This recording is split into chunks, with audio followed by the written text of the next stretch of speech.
Welcome back to the realest channel on YouTube. I am feeling better, as you can see, otherwise I wouldn't be recording. I was supposed to fight last weekend on the 17th to get my full fight of the year, my final fight of the year. I'm pissed, I can't lie.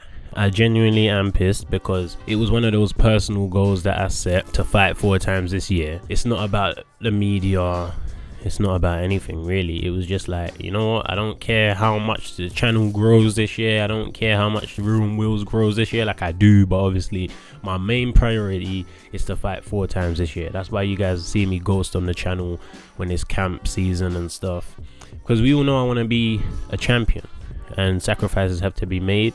And as much as I love recording for the people and being able to have this channel and have the social experience, I got to zone in. But yeah, I was in the zone, I was ready. I sparred, you know, last week, just like, so it would have been a week before fight week. Sparred, felt sharp.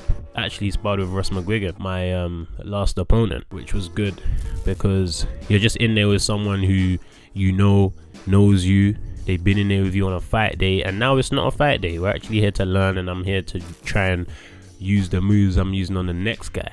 And Ross is in there still trying to learn and pick up moves that I'm doing. So it was a good experience, and shout out to Ross McGuigan. But yeah, I was ready, and I got caught with this viral infection. I know a lot of people were catching it. Quite a lot of my family was sick, friends were sick, friends of friends were sick, and yeah, the temperature dropped mad. I don't know who was out there freezing off, but I wasn't, because I got a jacket that keeps me warm. And for those that don't know, it's built for the Arctic, but because they're not paying me, I'm not gonna boost it up too much. But shout out to Canada Goose, it didn't help. It doesn't protect you from infection, as warm as it is. And yeah, man, you lot saw the picture on Twitter. Cristian told me I shouldn't have posted that, but at the end of the day, the people need to see how I was feeling, because we know there's trolls and we know that there's people that were trying to always chat. So just so you could see how I'm actually feeling, I made sure I posted that. You know, this video ain't all about sorrow. This is not here for pity and to say, oh man, I was sick and I'm so sad. I'm not gonna lie, I'm glad the event is over now and I can look forward to the new year, because we want belts. The realist wants belts. Yeah, I'm happy with the progression I've made this year. I think at the start of this year, I was really that guy who was just looked at as the social guy. Everyone expected me to probably be on Misfits by now, like some of my other rivals, ex-rivals. Do you know what I mean? But that's never the path I wanted to take. It's never the path I wanted to go down. And I'm glad that I feel like my reputation has finally been restored as a fighter, and that was so big and key for me, because I got caught in the social wave for a little while. This whole thing just hit, man, with like a thunderstorm. I did not ever think I'm gonna need a ring light, mics, desktops, and I just didn't see it in my life. So then when it came in and I saw how much it could help me progress and bring me into a new era of athlete, it was only right I dive time and put time into it. But now it's about belts. That's it. Like, I'm gonna be active on the channel. I've been talking to the team how we can find a balance so the people at home still get what they need, but I need what I need, and I need a belt. So I've seen Johnny Nelson. Shout out to Johnny. He was getting on to me earlier in the year, talking about me being injured all the time and I should fight every week and all of that stuff. But then by the end of the year and a couple good performances, I feel like he's seen what we're cooking. He's seen what we're cooking, and he's repeatedly said now he wants to see me in that British title picture. I would love to be in that picture. I'd love to be in the English title picture. I believe I'm number 13 in the UK right now. It does change on BoxRec, but by the start of the new year and going into my second fight of the new year, I want to be in the top 10. My motivation is to be in the top 10, and by the end of the year I want a belt. So that's what I'm gonna do.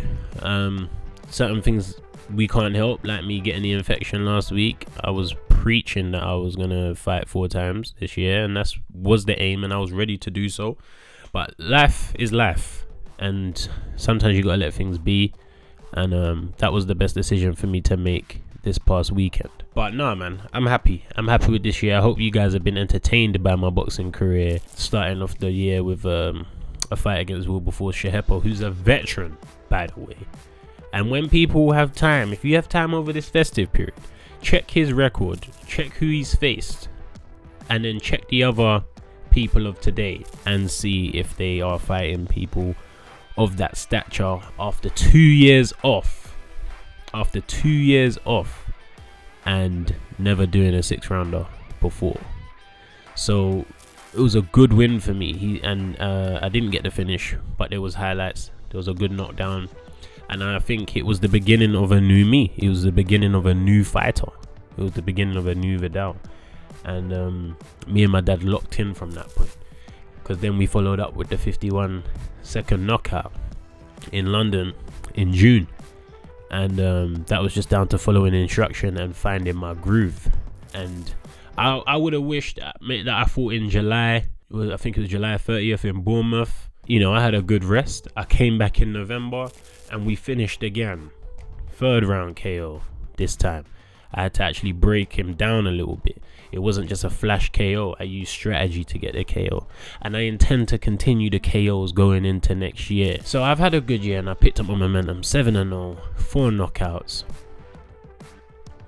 25 years old. Most of the cruiserweight division are old. Not in life, but just in boxing. And I think that my time is coming very soon. Very soon. I want to shout out to Sky Sports. I want to shout out to Boxer. I want to shout out to My Protein. I want to shout out to OP. I want to shout out to T-Bone, Ninja, everyone related to the boxing. Harvey, Rums, do you know what I'm saying? Lee, of course. Lee's old, by the way. It was his birthday on Monday, and he is now officially heading to old age, and not just in sport, in life. And yeah, man, Gemma, my yoga teacher as well, my yoga instructor, like, she's helped me a lot to learn my body, identify my body. Shout out to Russ as well. Me and Russ be having our little beefs, yeah, but at the end of the day, he's a part of the team, and it's been a pleasure working with him, and he's contributed to me turning into the fighter that I am by being there. And I can't say he hasn't, because he's been there. So love to everyone, love to my dad, because we all know he's the mastermind behind all of this. And make sure you use Viddal and check out myprotein.com. Make sure you use Viddal and check out manscape.com as well. And hopefully in the new year we'll be rolling in some bigger sponsors, and everyone can just see the growth of the realist, the growth of Viddal Riley. And I appreciate everyone who supports me in my endeavors, and those that hate me in my endeavors, because you are still supporting me. So if you don't know what I do at the end of the video, it is the end of the video. I'm too cool for the rules, baby, get off of me. Never need no push, I do it all for me. Keep a couple real hitters, got them on call for me.